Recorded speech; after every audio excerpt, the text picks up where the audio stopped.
This morning, the big news in Arlington, named the best run city in the state. So why is there a push for term limits there? Mayor Jeff Williams is in studio. Greg Abbott agreed to debate Lupe Valdez, but why does he think he needs to? And will other incumbents follow his lead? Senator John Cornyn and Congress take a symbolic vote against President Trump's trade war. Will tariffs on Texas products push lawmakers to do more? And on Wednesday, he would have turned 100. State Rep Helen Giddings leading commemorations for Nelson Mandela, one of the things we'll speak to her about from Austin. Inside Texas Politics with Jason Whiteley starts now. Good morning. We begin right in the middle, in the city of Arlington. It has added more jobs in the last 2 years than at any other time in the city's history. And WalletHub.com even voted Arlington as the best run city in the state. So why is there a push for term limits right now? That's where we'll start with Arlington's Mayor Jeff Williams this morning. And joining the questioning as always is Bud Kennedy of the Star-Telegram. Mayor, it's good to see you again. Mayor. Great to be here, Jason. Congratulations, Mayor. Thank you. Actually, I want to start with that. Congratulations on the accomplishments here. Why do you think thousands of people sign these petitions for term limits, for 3 two-year terms, including you and council? Well, you've seen in our recent history, we have an angry young man who is misguided, that is against everything that we do in the city. But stay tuned for the can-do spirit of Arlington, because our citizens will come forward and they'll be very supportive, and they have been. People all over Arlington are working together to do extraordinary things, and especially in the areas of job creation, taking care of our social issues, and then tourism is growing. All of that formula that has worked well for Arlington to have to allow us to have the lowest property tax rates among many of the cities here in the Metroplex. 2 questions. Will there be enough signatures to put that term limit measure on the ballot? And secondly, Dallas has it, a lot of other cities have it. Why shouldn't Arlington voters be able to check on it? Well, without a doubt, that's being checked. We don't know whether there'll be enough signatures or not. That's being checked now by the County Election Commission. But however, if it is, that's great too, because we'll have that opportunity for the voters to register. But you know, in Arlington, many great things have happened because we don't have term limits. As a matter of fact, Mayor Vandergriff wouldn't have been able to do near the things he did over his 20-some-odd years. And same way with Mayor Green. But more importantly, one of the first questions you get asked when businesses are wanting to move into a city, they ask, do you have term limits? Because without term limits, businesses ask you this. They ask that almost really? Immediately, and that signifies stability. And the stability of the city government in Arlington has been tremendous. And great things are happening because of that great stability. Mayor, one of the other questions that businesses ask is, do you have public transportation? Now, you've been involved in high-speed rail in Texas. Tell us about the Hyperloop and high-speed rail. What is going to come? Will it stop at the ballpark?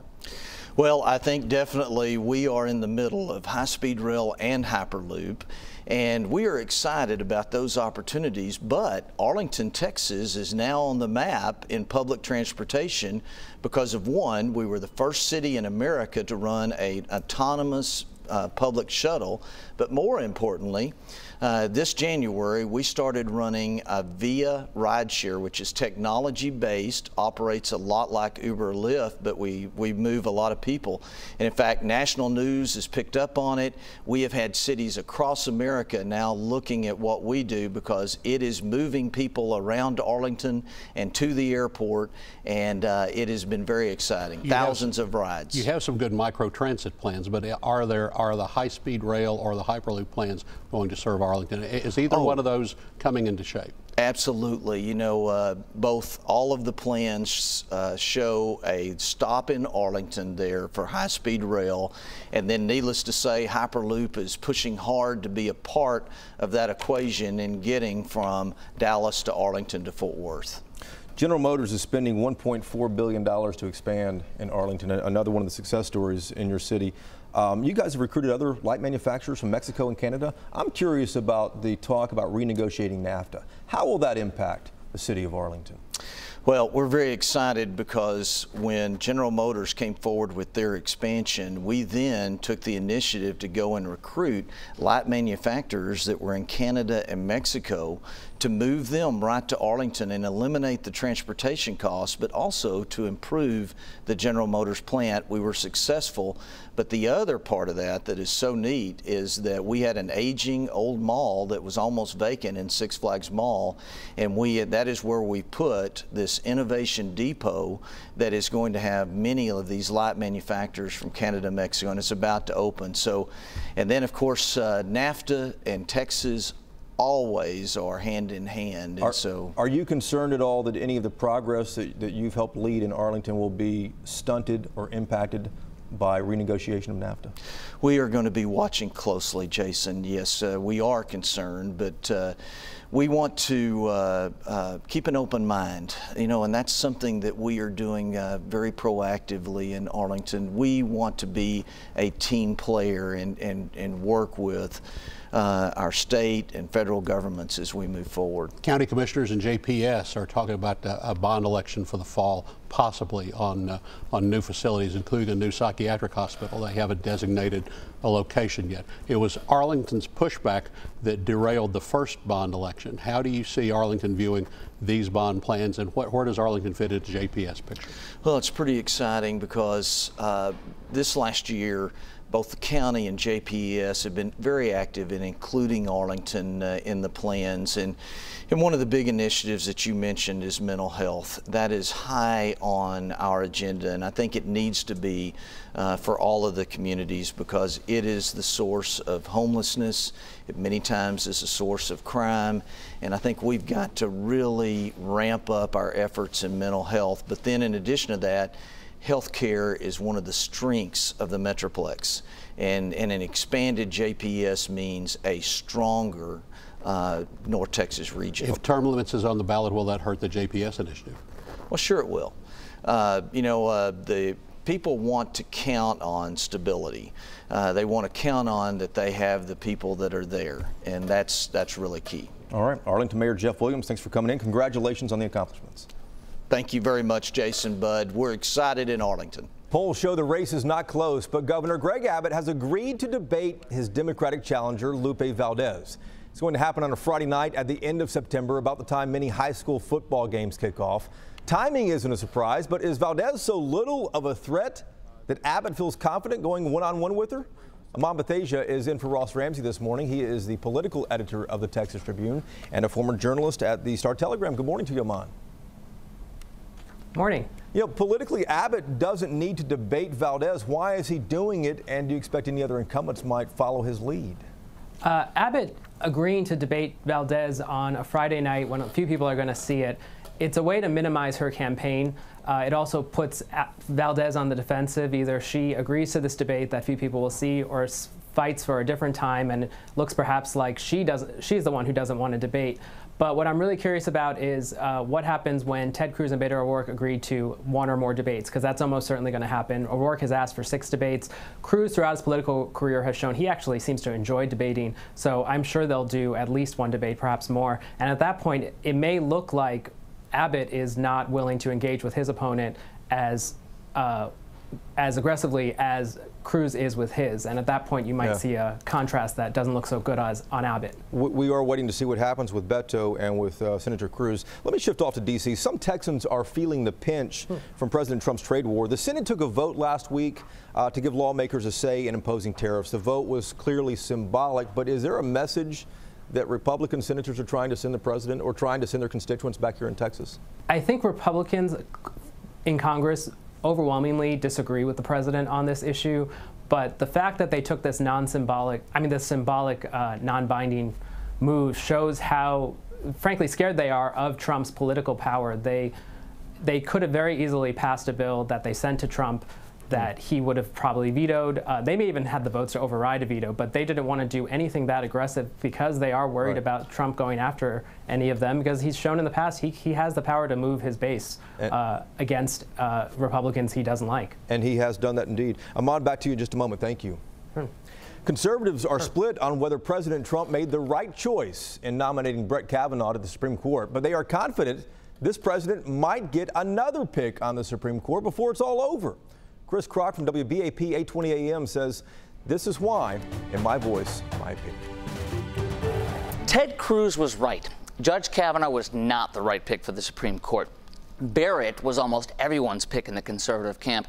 However, I've come to learn that, truthfully, we needed to get this person in ASAP, and Kavanaugh is not as bad as I thought at first. However, Barrett will be on the court. You watch. And you know whose fault this all is? The Democrats' dear leader, Barack Obama. He didn't have the vision Trump had. For a year, Trump has been working with Kennedy to gently get him to retire, even allowing Kennedy to have a big say in things. Why didn't Barack Obama do that? I don't know. Ask him.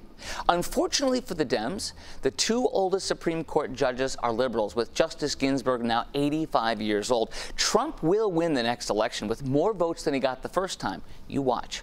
I truly hope Ginsburg lives a long and fruitful life, but holding on until 91 is going to be tough. And that's when Barrett gets in. You watch. Don't you love the fake outrage, too? The liberals tweeting out XX where Kavanaugh's name was supposed to be, and Democrats tweeting out a picture of the wrong judge? This fake outrage shows you how much of a show it all is. I'm Chris Crock, and that's my voice, my opinion. Remembering Nelson Mandela this week on what would have been his 100th birthday. State Rep Helen Giddings tells us how she helped open up Texas investment in South Africa. Details about Secretary of State Mike Pompeo's ill-fated trip to North Korea last week. Pompeo was supposed to meet with Kim Jong-un, but got snubbed. Kim Jong-un was busy visiting a potato farm. For real. This caused a huge reaction in North Korea. They're like, what? We have potatoes? You can see, not only was this a major snub because he was visiting potatoes, he also, you may notice, was dressed like Hillary Clinton when he did it. That's a double whammy. Summer's calling. The 2018 Cadillacs are ready to move. Join us for the Made to Move sales event. Texas residents get this low mileage lease on this 2018 Cadillac XT5 from around $379 per month. As announced in your local paper, it's now in progress. The once-a-year maximum summer savings spectacular, Christmas in July at Nebraska Furniture Mart. Today, shop holiday prices on sensational gifts for grads, back to school, early holiday buys at once-a-year deals, TVs, laptops, tablets, kids' toys, living room, bedroom furniture, the list goes on. And shipping is free on qualifying purchases. Buy with special 24-month no-interest financing. Christmas in July, today at Nebraska Furniture Mart. Want more from your next SUV? Check out the Hyundai Tucson. Awarded the most dependable small SUV by J.D. Power. And a 5-star overall safety rating by industry leaders, thanks to an assortment of advanced safety features. All backed by America's best warranty. The Hyundai Tucson. A great deal more than just a great deal. Yep, all right.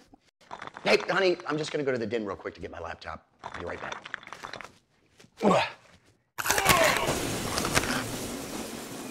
Wow, that's a serious foundation problem. I'm sure the Olshan man has a solution. We can help. With over 80 years of experience, Olshan can assess the problem and find the right solution.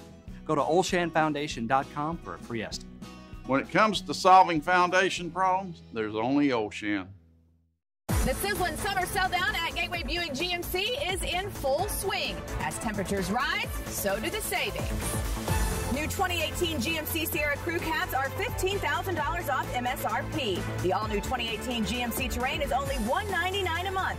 $199 a month.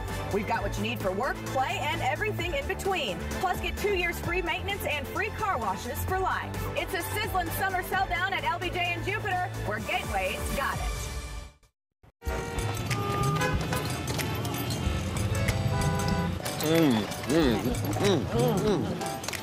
We roll slow in Louisiana. That's why Popeyes marinates chicken 12 hours. So what if it takes half the day to cook chicken? That's how it's done. Here, at least. Taste the Louisiana difference with 4 pieces for $5 or a 10-piece family meal for $20. With deals like this, of course you love that chicken from Popeyes. Summer's calling. The 2018 Escalade is ready to move. Join us for the Made to Move sales event. Texas residents get this low mileage lease on this 2018 Cadillac Escalade from around $789 per month. On Wednesday, he would have turned 100. Nelson Mandela died almost 5 years ago after a life of principle and public service. In September, the United Nations honors the former president of South Africa, and this week, Dallas will as well. State Rep Helen Giddings is leading commemoration here in town, and she is in Austin for us. Good morning to you, Helen. Good morning. Why is it important to remember the former president of South Africa here in Texas, some 2,000 or 3,000 miles away? I think he left so many lessons for all of us. One, of course, is our absolute responsibility and obligation to leave the world a better place than we found it. And of course, Texas had a strong connection in terms of helping to bring down the old apartheid system by putting into place in our constitutions sanctions against South Africa. And then we felt very strongly about going back in once the old government was replaced with a democratic government, and to help rebuild that economy in what was still a very fragile democracy. And I want to ask you to expand on that a tad here too. Many people have forgotten this was back in '97, but you helped open up the Texas investment, as you mentioned, into South Africa. How big of a deal was that at the time? It was absolutely a huge deal. I didn't know how huge it was until the ambassador, Franklin's son from South Africa, to the U.S. called and asked if he could come to the bill signing. And of course, bill signings are in the executive branch, and I called then Governor George W. Bush to say, can we have a ceremonial bill signing? He said yes. That led to the first mission from Texas to South Africa after the new democratic government. It was so big, in fact, Jason, that I ended up having an invitation from President Mandela to come to a small dinner at his home in Pretoria. Wow. One of the things President Mandela said is we can change the world and make it a better place. Question is, where do you think we are today? I don't think we're where we ought to be. I think that we have a ways to go, and I think it's a good time for all of us to recommit ourselves to really, indeed, looking at how we can make the world a better place by what we do for others, because that is really what matters, and that is what mattered so much to him, is that we looked around and found people who needed our help, and we offered that help willingly. I think he was, in fact, a moral compass for our world. He was a global champion for justice and freedom for everybody. And I have to ask you, every time that I see you, politically you've kept a low profile over the last few months. Does that suggest that you might not be considering a run for the mayor of Dallas? Actually, I know that my future will be a future that will be full of public service. I don't know what form that public service is going to take in the future. When might you decide on whether we will see you again on a ballot? Probably in the next few weeks. All right. Representative Helen Giddings from DeSoto, thank you very much. Always good to see you. Good to see you. More encouraging news for Texas Democrats. Beto O'Rourke raised more money than Ted Cruz, again, more than double this time. So why are Republicans rattled by any of this? From the right, Mark Davis of 660 AM The Answer, and from the left, former Democratic State Rep Domingo Garcia. Good morning, and thank you, Jason. A World Cup happened, and little Croatia beat England, sort of the Continental Army of the United States beating the bad English Red Army. And here we are, an underdog in Texas, Beto ORourke, who is outraising what we're going to call Mr. Cruz. The incumbent. The incumbent, Red Cruz from the right. And it's surprising people across America. Politico said Beto mania is sweeping Texas. Beto signings are springing up like mushrooms after a rain.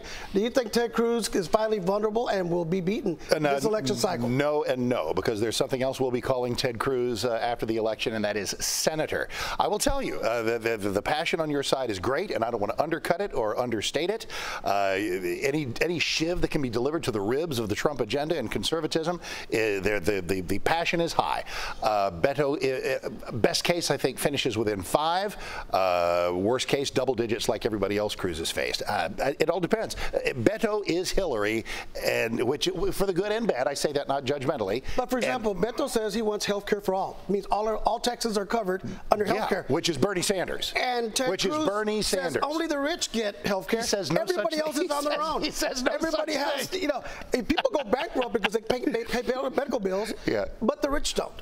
But the working class Texans do. Isn't that a fundamental difference between Ted Cruz and Beto ORourke? It may well be, having misstated Ted's point. That is also the Greg Abbott philosophy, the Dan Patrick philosophy, the Ted Cruz philosophy, and the last thing he did was win big 6 years ago. Not that much has changed. Texas is a conservative state. I think at the end of the day, a lot of Texans are upset that they're losing their health care, their wages are not going up, and they're being left behind by this economy.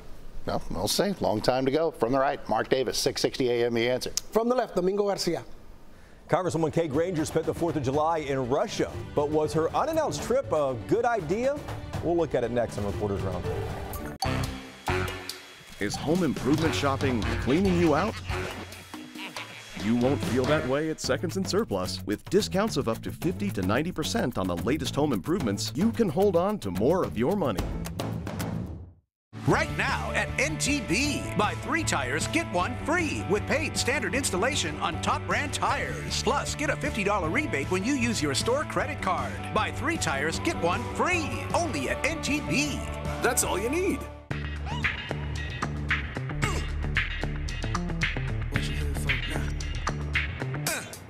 Summer's calling. The 2018 XT5 is ready to move. Our best offers on the 2018 XT5 are here. Join us for the Made to Move sales event. Texas residents get this low mileage lease on this 2018 Cadillac XT5 from around $379 per month. Plus, Dallas area residents can get an additional $1,000 toward the lease. Official spokes owl for WGU, here to celebrate why thousands of nurses choose WGU. Our degrees are CCNE accredited. Now? No. Our graduates are employed by top hospitals around the country. Now? Not yet. And the National League for Nursing named WGU a Center of Excellence. Now? Now. Whoa! Magnificent. Online, nonprofit, and surprisingly affordable. WGU Texas. It's a new kind of you. Hail forms when updrafts carry water droplets above the freezing line and back down to melt. This process repeats itself until the hailstone becomes too heavy and falls to earth. The more you know about the weather, the better. WFAA Weather Minds, sponsored by TXU Energy. TXU Energy free nights and solar days. It's 2 great things in solar part's better. Beg to differ. Free nights is better. Burn. Okay, guys, settle down. You can't burn the sun. Free nights and solar days only from TXU Energy. Says the big ball of gas. This is where we prove German luxury cars are the best in the world. Infiniti QX60. This is not German. Sliding second row. Why? Magic lift gate. Not for the track. This is unacceptable. Does it come in blue? During the Start Your Own Legacy sales event, lease the Infiniti QX60 for $409 a month. Visit your local Infiniti retailer. We may not know where the ride will take us, but one thing's for sure. With the Law Tigers, you never ride alone. If you're injured in a motorcycle accident, call 1-800-LAW-TIGERS, Texas Motorcycle Lawyers. Does home improvement shopping feel like flushing your money down the toilet? You won't feel that way at Seconds and Surplus. With discounts of up to 50 to 90% on the latest home improvements, you can hold on to more of your money.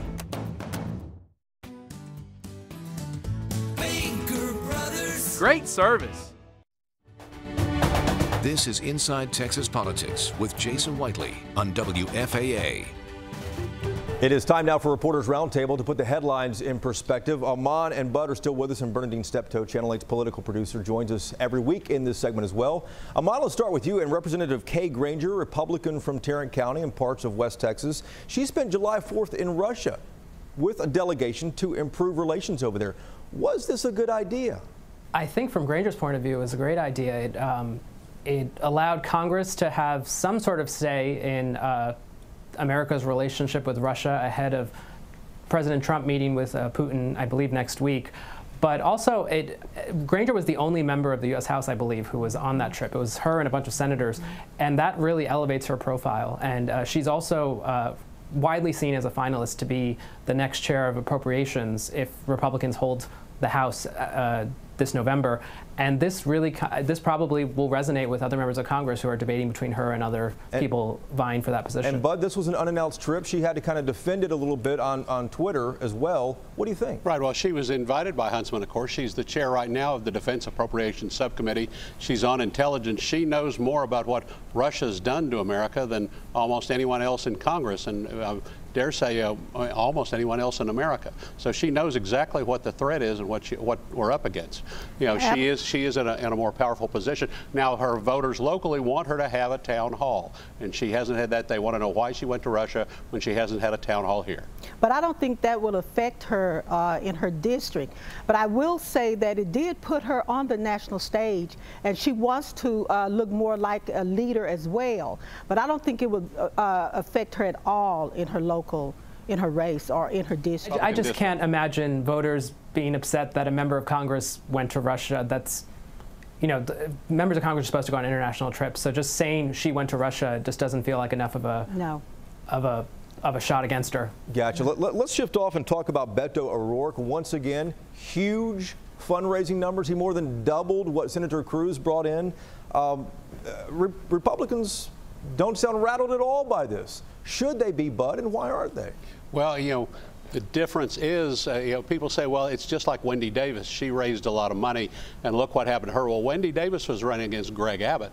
You know, Beto's running against Ted Cruz, who's, you know, not quite at the Greg Abbott role of being the iconic leader of Texas Republicans at this point and having the positive rating. You know, but the other thing we're seeing with Beto is that a lot of the old line Democrats are starting to kind of gripe a little bit and say, well, we ought to be getting more of this money, and why isn't he spending it on normal Democratic campaign moves? And people are starting to treat him like an ATM, which is what happened to Davis. But he needs the money. He's running against Cruz. But however, I don't think that Cruz will necessarily lose the race, but it doesn't give him very much of a bragging right. He's in a district that he is a sitting senator, and he cannot raise more money than a challenger. But I don't necessarily see that Beto would beat him, but it doesn't look very well for Cruz in terms of raising money. And Amon, final word. I'll just mention the comparison to Davis. Wendy Davis was running in a state race. She did not have contribution limits. She literally had a donor, I believe, write her a $1 million check. Beto ORourke has been running within federal contribution limits and has been able to raise a staggering amount of money, like more than just about nearly any other Senate candidate in the country. So his achievement is more impressive in that light, and shows that he's got a broader base of support supporting him financially. Yeah, but it does still feel like Ted Cruz's race to lose. Indeed. Yes. Amon, Bud, Bernadine, thank you guys very much. We appreciate it. And thank you for watching as well. ABC's This Week starts in just a moment here on Channel 8. We'll see you again next Sunday.